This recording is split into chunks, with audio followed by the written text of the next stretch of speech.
So here goes, just off the top of my head. The two books I think that have profoundly influenced me are one, What Contentious Early Diaries of Sydney. He was a British officer who wrote about First Contact, which kind of led me on a journey of reading about it, and it profoundly changed my view of the city in which I lived. And the second one is Jamie's 30-minute meals. Now, I'm being honest. I wanted to get something more profound than that, but that's what came to me. And the reason for that is I was sort of going through a period where the kids were getting spaghetti bolognese every night, and my wife gave me that book. There's no way you can cook the meals in 30 minutes, but anyway. But it really opened up my mind to cooking and to cooking much more inventively for the children. And it made me think that if you don't show kids the possibility of a complex, broad, expanding universe on the dinner table, you probably narrow them. So that's my answer. We'll go in the same order. Susan, why don't you talk about the book that's influenced? Well, Adam's given us two books, but he told us we could only have one, so there you are. Oh, I'm sorry. Well, you can... So, look, I have chosen this tiny little book, Honour and Other People's Children by Helen Garner. I'm a huge fan of everything Helen has written, and I'm sure many of you are too, but it began with this book. And it's falling apart, actually. This was the 1982 paperback of a book that came out in 1980. And I've written in the front, Susan Wyndham, April 1984. And I'll tell you why that's significant afterwards. But this is two novellas. It was her second book after Monkey Grip, which made such an impact. You know, the story of communal households in Melbourne and junkies and all the relationships that flowed around those people, and more than semi-autobiographical, I think, and I would say the same of these. But this is the first one I read, and I continue to love it more than I love Monkey Grip. And I'm going to just focus on the very first of the stories, which is only 50 pages long, Honour. It's the story of Kathleen and Frank, who are a couple who were married and have been apart for about 5 years, but have never got round to getting divorced because they're kind of loose and, you know, there's no real need to divorce. We're still good friends. But Frank has moved on and he has a relationship now with Jenny, and Jenny wants to get married and have a proper, normal, bourgeois household. And so Frank has asked for a divorce. And it's the story of the negotiation of the triangular relationship between these three adults, and also Flo, who's the little daughter of Frank and Kathleen. And she's such a poignant, pivotal character in the story. And it's really one of those stories where nothing major happens, but it's just beautifully written. And I'm going to do something which I would not normally do when I'm trying to get you to read a book. I'm going to read the very ending of it, because this is an ending that has stayed with me, and it still gives me shivers in a quiet way. Look how it's dropped out in this latest reading. I don't know what I'm going to do. But I'll just read you the last page and a half.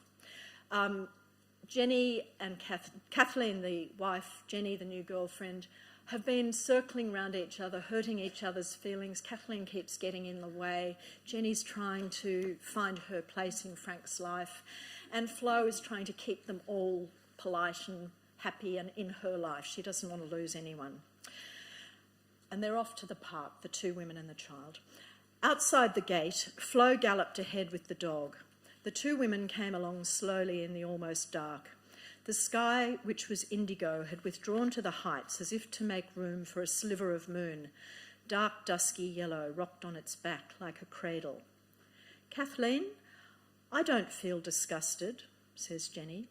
"Kath, when I met Frank, I knew he liked me because he kept his body turned towards me all the time, wherever I was in the room. We were in a room with some other people. I didn't know him. Frank," this is Kathleen, "Frank and I had a dog once, but he got a disease. He was going to die. I carried him to the vet, wrapped up in an old blue coat. I put him on the table, and they were going to give him an injection. We went walking in the botanic gardens after we left him. We were both crying. Then we saw a bird hop in a bush." Jenny. I dreamed about you and me becoming friends. I've been in Australia 2 years now and I haven't got a good girlfriend, Kathleen, but I was unbearable the day we moved the furniture and climbing in the window. Jenny, you were always barging onto my territory. In the park, beside the concrete wall of the football ground, the women sat down close together on the shaven grass. There was a strong scent of gums and earth. Kathleen says, "Are you having a baby? Flo told me you might be." I thought I was pregnant, but not yet. I'm going to. I want to. Flo and the dog were tearing about in the thickening darkness over by the swings and slides. They saw her leap up and grab the high end of the seesaw. "Hey, come over here. Jenny, Kath, come over." She was beckoning enthusiastically. They got up and picked their way barefoot off the grass and across the lumpy gravel. "It's a game," said Flo. "You two get on." They hesitated, glanced at each other and away again. Flo was nodding and smiling and raising her eyebrows, one hand holding the ridged wooden plank horizontal. They separated and walked away from each other, one to each end. They swung their legs over and placed themselves gingerly, easing their weight this way and that on the meandering board. "Let go, Floss." The child stepped back. Jenny, who was nearer the ground, gave a firm shove with one foot to send the plank into motion. It responded. It rose without haste, sweetly, to the level, steadied and stopped. They hung in the dark, airily balancing, motionless. Now that, to me, is an obvious and yet a very beautiful metaphor for this unresolved relationship. And it just, I don't know, there's something about it that gets me every time I read it, and I just thank Helen for that. Did it change you? It changed me, not in a profound way in that my life took a different direction. But April 1984, when I read this book, I was a young journalist at the Sydney Morning Herald. I'd been there about 3 years. I'd gone through a cadetship. I was a young reporter. Several things were happening. I read this and I thought, this is about people like me. Australian fiction was really strong in the 80s.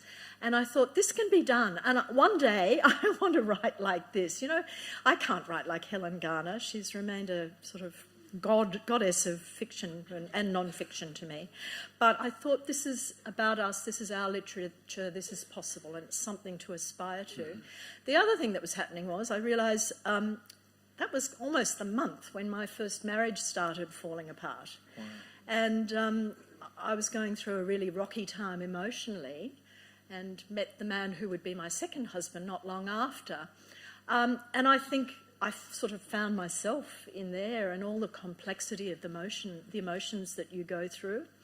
So I just felt that Helen said everything I needed to know at that time and helped me through. And I've interviewed her many times. I know Helen reasonably well. And she just keeps moving ahead with her writing. She's now gone to journalism and non-fiction and, writes about these extraordinary crimes and court cases. And I just think she's extraordinary and one of the most honest, emotionally honest, powerful writers we have. So I hold her up there, and she's been like a guiding star in my life. Beautiful. Thank you. Thank you. Tracy, the book that changed your life. Yes, Helen Garner's piece in the Monthly was absolutely outstanding. Yeah. Aside from Helen, one of my favourite Australian authors is Kate Grenville. And I saw her in the bar here last night, and I went up and said, "Kate, The Secret River is my favourite book. Thank you so much for writing it." She said, "Thank you, but my name's Deborah." So if there's a woman in the crowd here who is called Deborah and who may or may not look a little bit like Kate Grenville, I apologise profusely. I'm very embarrassed. Barry said something before that touches on why I like The Secret River so much, and I actually scrawled it down. He said, "Terrible things happen if you suppress and deny your past."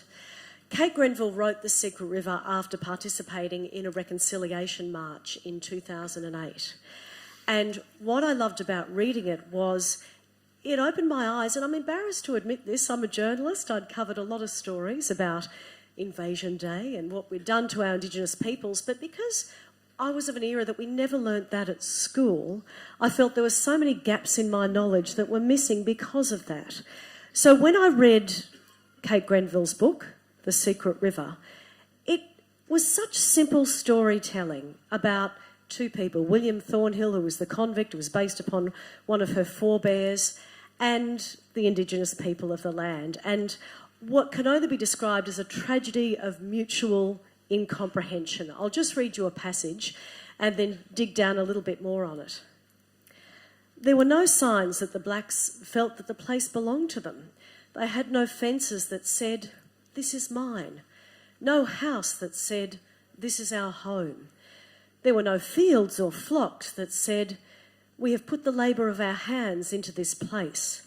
And I think that one short passage represents the abyss separating all of our, Western and at that time British concept of land ownership and the Indigenous people being at one with the land, being the land, and not having that concept of ownership, sharing everything within the community, and the tragedy of mutual incomprehension and where that went. I think it was life-changing for a couple of reasons. One was it was such simple storytelling told of a complex issue told through a few characters, and it was a real light bulb moment for me in my understanding of Australia's history.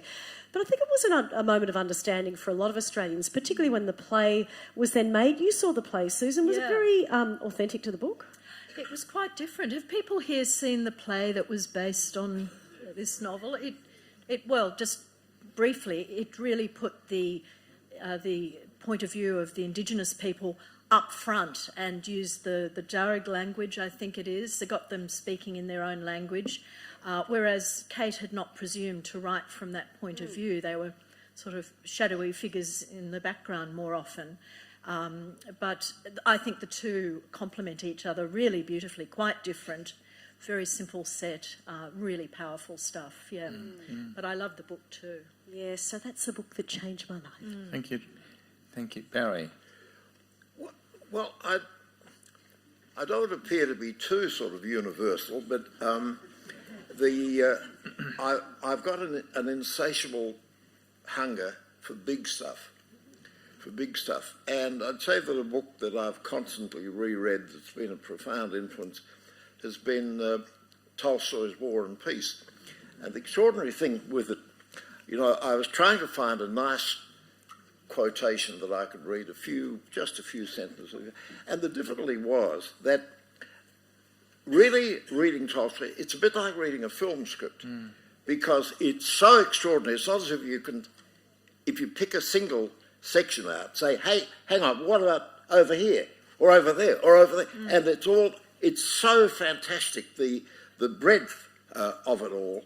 And I'll read just a sentence or two, which actually other people have written about Tolstoy. But Tolstoy really made me redefine myself. I don't want to sound too pretentious, but I can see that if there's anyone in literature that I'm sort of like, it's Pierre Bezukhov. And Pierre's really a kind of an anti-hero. I mean, he's not the hero in the sense that Prince Andrei is, but because he's constantly trying to find the truth about something, and then he finds himself going into a blind alley and said, no, I've got to move in another kind of direction. And the result is that, and there's this absolutely extraordinary scene where he after the Russian invasion, after the French invasion by Napoleon, he's part of a kind of mad scheme. He thinks it might be a good idea to try and go and assassinate Napoleon. And in fact, he's arrested and then he's taken out. And then one of the most extraordinary scenes in the whole book, the French soldiers start to execute these young Russians. And in the case of Pierre, because he's number 6 in the line, he'd be waiting to be executed. And I just want to read something James Wood wrote in a New Yorker piece, which is wonderful, where he says, Pierre undergoes a colossal moral correction. brought in by witnessing the execution of his fellow captives. Pierre watches as 4 men are shot by the French. Now it's the turn of the 5th, a factory worker, a thin boy of 18. Pierre will be next. The factory worker is blindfolded, but just before he's killed, he straightens the knot at the back of his head to make it more comfortable. Now that's a typical Tolstoy point. Isn't that wonderful? He's going to die in 20 seconds, but it's an instinctive human reaction, you see, which is counterintuitive. And he straightens. It's a superb scene. Every detail charged is lit by lightning. The pale, frightened faces of the French executioners, the young French soldier who stands by the pit where the bodies are being buried, swaying back and forth like a drunkard. And as he said, Tolstoy is doubtless interested in the nature of the action. Is the condemned man exercising the sweetest gratuity of his free will, or helplessly responding to the discontent of the knot? Either way, the absolute selfishness in the most basic sense of another man must be instructive to the self-sufficient Pierre. After his experiences, his sense of the differences of other people begins to expand. The factory worker adjusts his blindfold and dies. Pierre, figuratively speaking, adjusts his blindfold and lives. And you see this extraordinary understanding of the human condition. And I just wanted to quote something which an exchange between Tolstoy and Chekhov, that Chekhov had gone to visit Tolstoy in his estate at Yasnaya Polyana, Bright Glade, Yasnaya Polyana, when they encountered a horse in the woods. Tolstoy started talking about the horse, graphically imagining what the animal would think about: the clouds overhead, the umbrageous trees, the smell of the wet earth, the flowers, the sun. Chekhov, astonished, exclaimed that Tolstoy must have been a horse in an earlier life, because only a horse could know so completely what a horse would feel. Tolstoy responded, "No, but the day I came across my own inside, I came across everyone's inside." Oh, isn't that fabulous? Wow. Isn't that absolutely fabulous? So it's big stuff. You know, time's running out. So Barry, deeply profound, big stuff. How did it influence you? I mean, what were you doing at that time when you read that book, War and Peace First? How have you taken I it with became you more through life? preoccupied, obsessed even with the human condition. Mm-hmm. And to say, how can you help people to get out of Plato's cave? How can you get them out to express what are human beings capable of? And we don't know. And you get a similar kind of situation, really, with Homer's Iliad. Mm-hmm. The inexorability of fate. To what extent there are certain things you can never avoid. But you're looking for different types of leadership, for example. How do you deal with the human condition? How do you respond to fate? It's big stuff, and it's challenging. Barry, can I just ask if you also love Anna Karenina, which Oh, yeah. I would count as one of my favourite books in the world. It's very different, but it's absolutely extraordinary. And one of the great passages. Well, there are two. There are two absolutely wonderful passages at the end of Anna, which I think of. One is when Anna is going fatally to the railway station where she commits suicide, but where you've got this stream of consciousness where, as she's going along in her carriage, she's reading advertising slogans. She's reading all these strange things which are absolutely immediate, but also irrelevant. exactly. And the other thing which is very much in my mind, the very end of the book, people, because of the film, they think the thing ends with Anna's death. It doesn't. It doesn't. No. It ends with the extraordinary scene at the end where Kitty and Levin get married. And it's a scene, actually, makes you think of the situation with Rachel and me a bit, that towards the end, you see, that towards the end,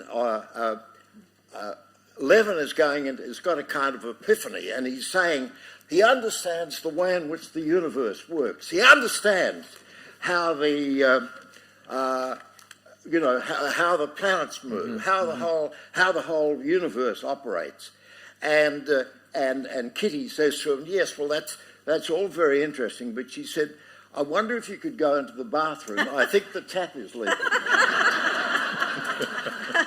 Do you want to expand on the Rachel and me comment further, or is that sufficient? Yeah. What about, I mean, you were in politics a long time. Do you think that all... Too long. Did your voracious, extraordinary amount of reading, including of those two books, did it help? Did it hinder? It hindered. I mean, it was really... I'd have had more fun if I'd been there in the Whitlam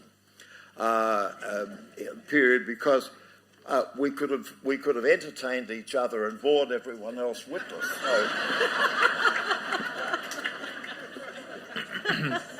Well, listen, we could go all afternoon on that one digression, but we need to stick a little bit to script. So, look, the next question I want to ask, this was a session about the power of writing and books to change people, but also to change the world. So I'd ask each of the panellists to think about what is a book. It's a very unfair question, really, but what is a book that has had a profound impact on the world? Susan has told me what she's going to say, but I won't steal her thunder. So, Susan, what's a book that you think has changed the world?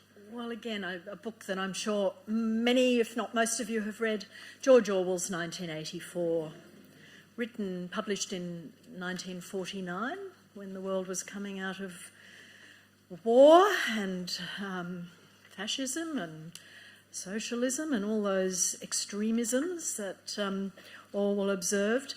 And I'm not a particular fan of futuristic writing, and it was still supposedly the future when I read it in the 70s. I think I would have first read 1984, so it was still projecting forward a little bit.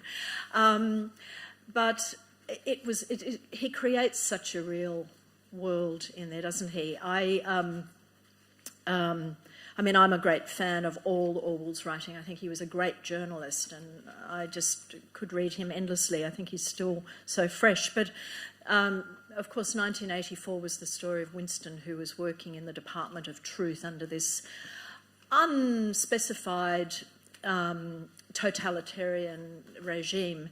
And, 1984 has given us so many words, the thought police and newspeak and doublespeak and, words that we use all the time and that continue to be applicable in every era of our living history, and I think at this moment probably are as relevant as they have ever been. The sinister big brother of government that observes our lives and controls us in increasingly frightening and new ways. And so I think I'm not sure if it has restrained the world in any way, but I think it continues to keep us aware of the dangers of any sort of unfettered government, whether it be from the left or the right. I think that was the clever thing about Orwell. He had his own strong politics, but I think he made us fearful of the extremes of any end of the spectrum. And so you think in a kind of world of fake news and Trump and...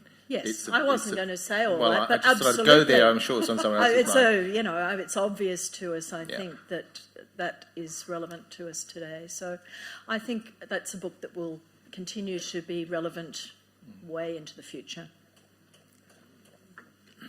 Tracy? We think alike. I was going to say Aldous Huxley's Brave New World, because we've seen generations sedated by Soma. These kind of things continue for a long time. But the book I've chosen is Germaine Greer's The Female Eunuch, because she's an Australian who made her mark on the world stage, by being at the forefront of second wave feminism. And as a feminist today, whether you call it the third or the fourth wave, we are standing on the shoulders of giants. When you read that book, and I reread it recently, it's just an absolutely brilliant work. And sometimes we forget about how important it was that women finally had control of their reproductive systems, whether that was through the pill or through abortion. I still talk to a lot of young women these days who feel a lot of shame about their sexuality, about embracing their sexual agency. And if it wasn't for people like Germaine Greer, we wouldn't even be able to have these conversations publicly. So I choose the female eunuch. Barry. Well, of course, being completely lacking in imagination, I took your question far too literally. I mean, I'm sorry. there's no question. I think that the pivotal book with the greatest impact has been the Quran. Mm-hmm. There's no doubt. I mean, it eclipses the Bible, you've got to say, simply because the impact has been so profound and continuing, and one might say growing. You might like the outcome involved in it, but I don't think it's unquestionably been the most, because it's not only really covers religion in the narrow sense, the sense of revelation, and not saying this is about God, they're saying this is dictated by God. Mm-hmm. This is God's word, absolutely, not mediated through, the apostles or, the various other writers. So. But its impact on politics, its impact on economics, its impact on war and peace. The impact is so profound. Historically, I think there's no question. There's no book that comes within, that comes close. The Bible would come next, but the Quran's a long way ahead in terms of impact. And are those biblical texts? Is it a huge question, a positive impact, a negative impact, both highly complex? Depends on who you're talking to. I mean, going back to what was said about Brave New World, it's the sense of saying, if you've got somebody who says, I have an absolute conviction that this is the only way, and that you have to conform to that only way. I mean, of course, Orwell wasn't writing specifically about the world of Islam or the world shaped by the Quran, but it's implicit in the whole thing. Yes. Yep. Now, in the green room, we were talking about books and the impact of books on politicians and ensuring or hoping that politicians will govern better. Barry talked about a book he'd recommended to John Howard before he was Prime Minister, so I'm going to ask him what that book was. And then, we live in complex times. A lot of people say that the country's increasingly difficult to govern. So I'm also going to ask each panellist, what is a book you'd recommend that the Prime Minister read? Barry, you go first. Well, I did in fact say it to John Howard. I gave him a copy of War and Peace, and he looked puzzled. And he said, why are you giving it to me? And I said, well, I think there's a very strong chance you'll become Prime Minister, and I think, if you had read the book, you'd be a better Prime Minister than you would if you hadn't. And I often think, my God, I don't know where we'd be now if he hadn't read it. And whenever we meet, which is all that occasionally met in the chairman's lounge, but he always remembers the story, and he says he did actually read it. I'm not sure, he didn't say he enjoyed it, but he said he certainly said he read it. Right. Well, what about our current Prime Minister? Well, he's quite widely read, but I would urge him to reread Kafka's book, The Trial. Mm-hmm. And why, Barry? Because here you have nameless accusers, nameless processes, everything that's operating in a world that's outside the law, where people don't take accountability. They say, well, we're being cruel to be kind, it's the only way we can operate and we have no alternative, and so on. And that seems to me to be absolutely the kind of point, the kind of situation that Kafka writes about so powerfully. It is an astounding book. I mean, if I had the liberty of suggesting another book, it would be Montaigne's essays. I mean, big stuff again. Montaigne's essays, in particular, the last essay, I think the greatest of all, the essay called On Experience, which is just one of the transcendent masterpieces and so on. And what it's going through it all is the need to have courage to establish beliefs, get them right, check them out, and act on them, but act courageously.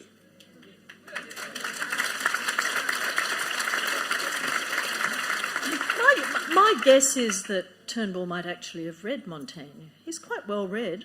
Oh, no, I conceded that. I said he was right. And in fact, the words I used about Kafka say, read them again. Okay, well, I'll use that, say All again. right. He ought to read I may be wrong, I'm only guessing, but yeah. So this is a question without notice, sorry, Barry, but what about President Trump? Would you... It's President Trump has conceded he doesn't read whole books. He said he's read chapters of books. Yeah. Twitter And versions. he's conceded that even the books published under his own name, he hasn't read from cover to cover. And that is pretty clear. David Remnick said one of the White House staffers told him that President Trump had the attention span of a hummingbird. So hard. I don't think he certainly won't be reading War and Peace.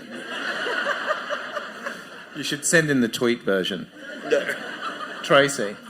I think Malcolm Turnbull needs to reread John Steinbeck's The Grapes of Wrath, because I can see clear parallels between the displaced people who were forced off their lands, heading west to California with the hope of a new life, and yet at the end they're abandoned by the government, they're abandoned by big business, and we can see the same thing with the displaced people moving globally and ending up in offshore detention centres in Australia and in just awful, bloody, effectively prisons around the world. It's just, we've lost our compassion. When I read that book, that really lit a fire in my belly about social justice, and I think someone like Malcolm Turnbull has lost that compassion and needs to be reminded of the kind of people that need our help at the moment.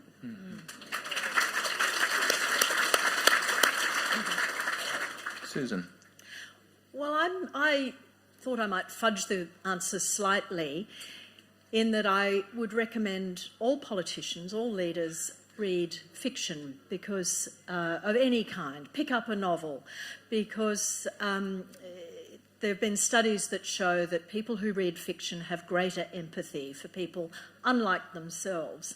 And I think, I don't know if the scientific proof is true, but I think we can all recognise that experience of disappearing into the story of someone unlike ourselves. And of course non-fiction can bring us that too, but I think there's something about the internal life that a novel can create so well.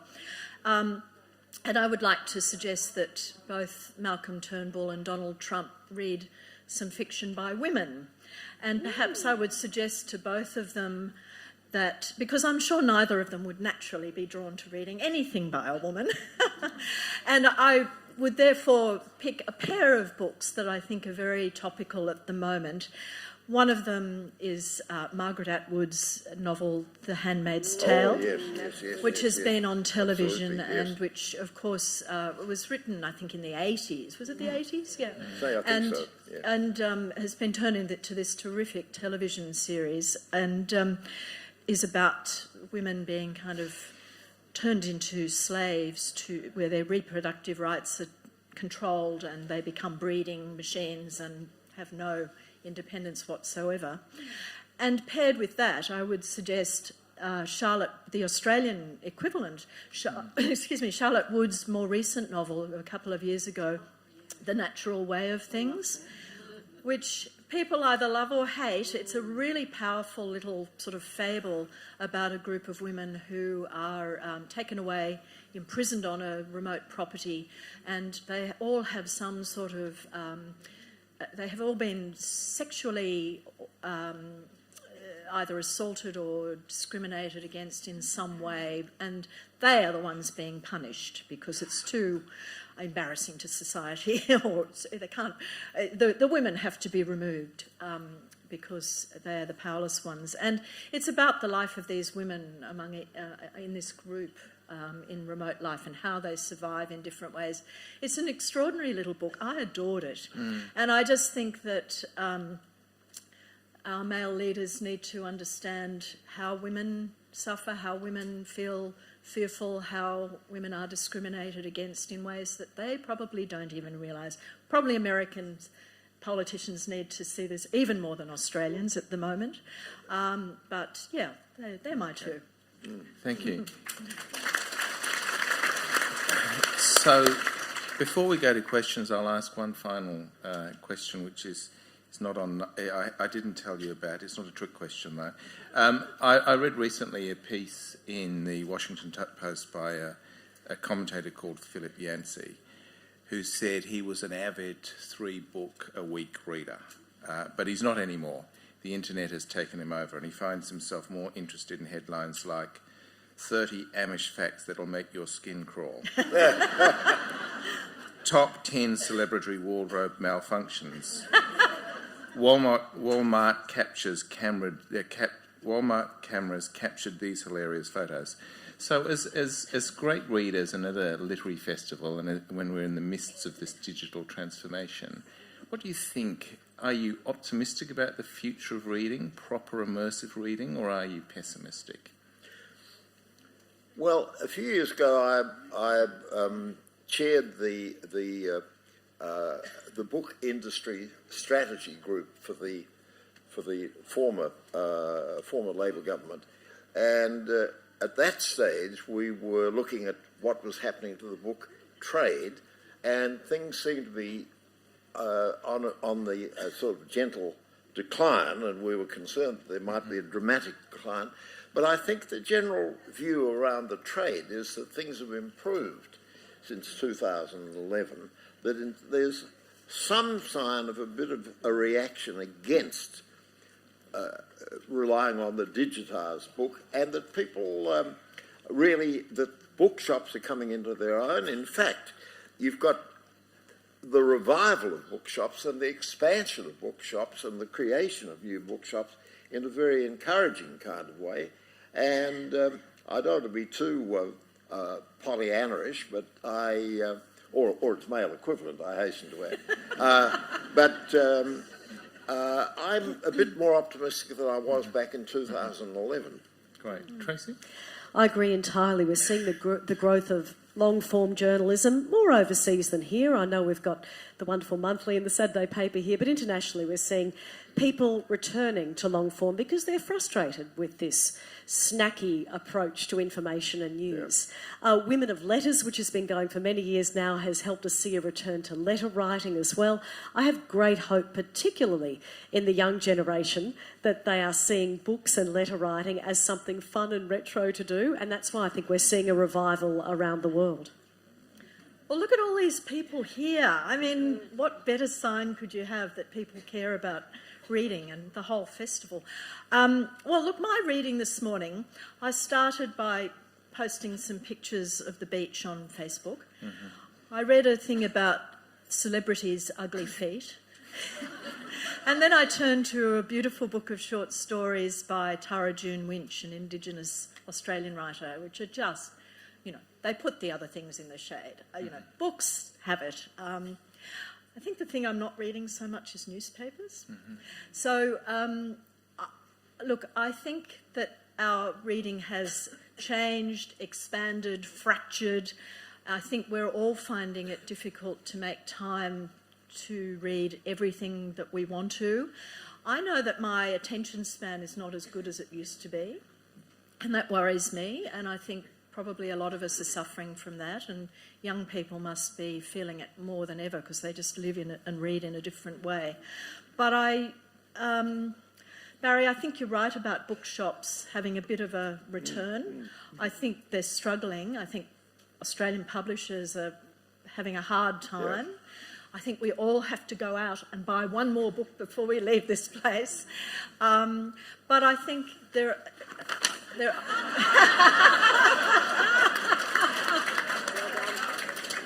But I'm just reading a whole lot of Australian books for an award that I'm judging at the moment. I'm so inspired by the quality of Australian writing. I'm reading fiction, but I've also read some fantastic Australian non-fiction. I won't name anything because I can't reveal my biases at the moment, but I think the quality of Australian literature and world literature is as good as it's ever been, and the variety is amazing. So I have great optimism. All right, I think we probably have time for 2 questions.